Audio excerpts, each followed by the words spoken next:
Welcome to JH. Lately, a lot of people have been receiving some pretty alarming emails claiming their Webroot antivirus membership is being renewed to the tune of $249.99.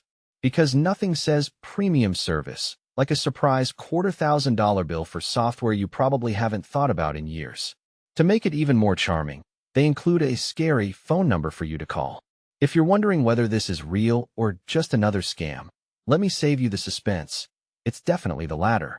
Webroot has already officially warned customers about these fake emails, stating clearly that they never demand phone calls for renewals or threaten legal action if you dare to speak to your bank.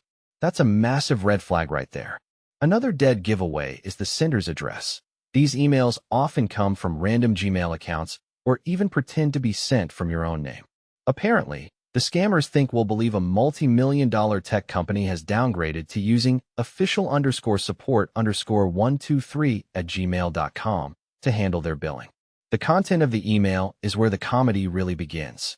Most of these scams warn you not to contact your bank, claiming that doing so could result in legal action from the Better Business Bureau.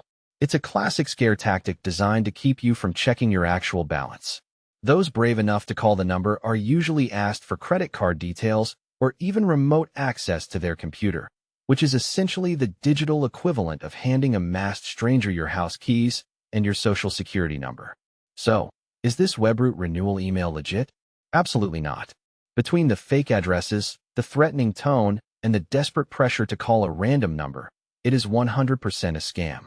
If one of these lands in your inbox, don't call, don't reply, and for the love of all things holy, don't click anything. Just report it as phishing and delete it.